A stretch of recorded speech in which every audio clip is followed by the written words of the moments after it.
వస్తుంది కదా, ఎక్కువాలి కదా.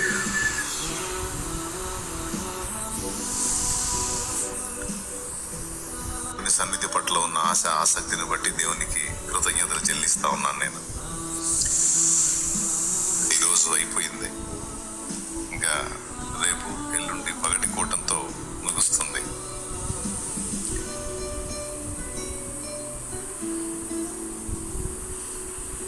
దేవుడు ఆయన పరిచర్యకు, ఆయన చేత ఆశీర్వాదం పొందడానికి మనుషుల్లో వెతికే మొదటి యోగ్యత ఏంటంటే ఆ దైవిక ప్రేమే. దైవిక ప్రేమ.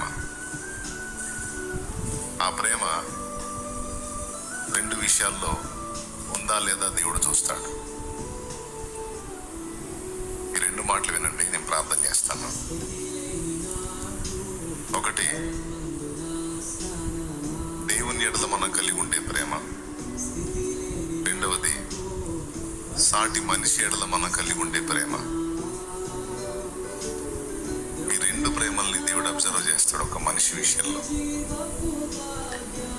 చాలా మంది మోకాళ్ళుని, ప్రభువా నన్ను ఆశీర్వదించు, ఆర్థికంగా నన్ను ఆశీర్వదించు, ఆ విధంగా దీవించు, ఈ విధంగా దీవించని అన్ని రకాలుగా దేవుడిని అడుగుతారు. దేవుడు కూడా మనల్ని ఆశీర్వాదానికే వారసులుగా పిలిచాడు, కానీ శాపానికి, దరిద్రానికి వారసులుగా పిలవలా. కృపగల దేవుడు మనల్ని ఆశీర్వాదకరమైన అనుభవాల్లోనే ఉంచాలని కోరుకున్నాడు. అయితే చాలా మంది దేవుని ఎరిగినటువంటి బిడ్డలు దేవుని ముందు మోకాళ్ళుని ఆ బ్లెస్సింగ్ కోసం చేసే ప్రార్థన దేవుడు వినట్లేదా, వింటున్నాడా అంటే వింటున్నాడు. మన నుంచి వచ్చే ప్రతి ప్రార్థన దేవుని దగ్గరికి వెళ్ళింది. దేవుడికి ఏం చెవుడు లేదు.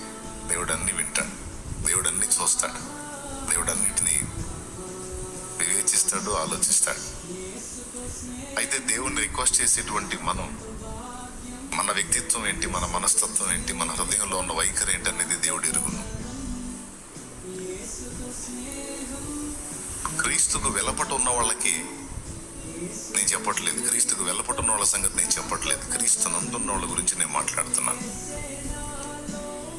క్రీస్తునందున్న మనం దేవుని యొద్ద నుండి ఏదైనా పొందాలంటే, కొంతమంది మోకాళ్ళు నీ వరములు నాకు ఇస్తానన్నావు కదా, నాకు ఇవ్వయ్యా అని అడుగుతారు.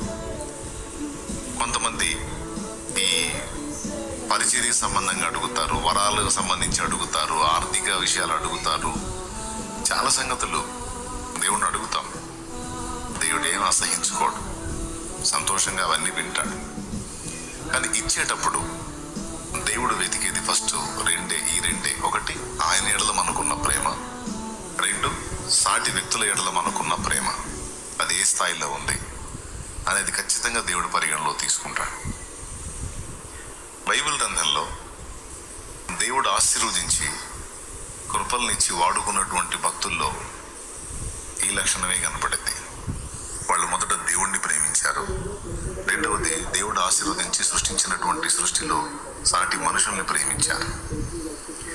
మీరు క్రొత్త నిబంధనలో అపోస్తలుని చూసిన, పాత నిబంధనలో దైవజనుల్ని, ప్రవక్తల్ని, దేవుని భక్తి పరుల్ని ఎవరిని చూసినా ఈ రెండు క్వాలిటీస్ వాళ్ళలో కనపడతాయి.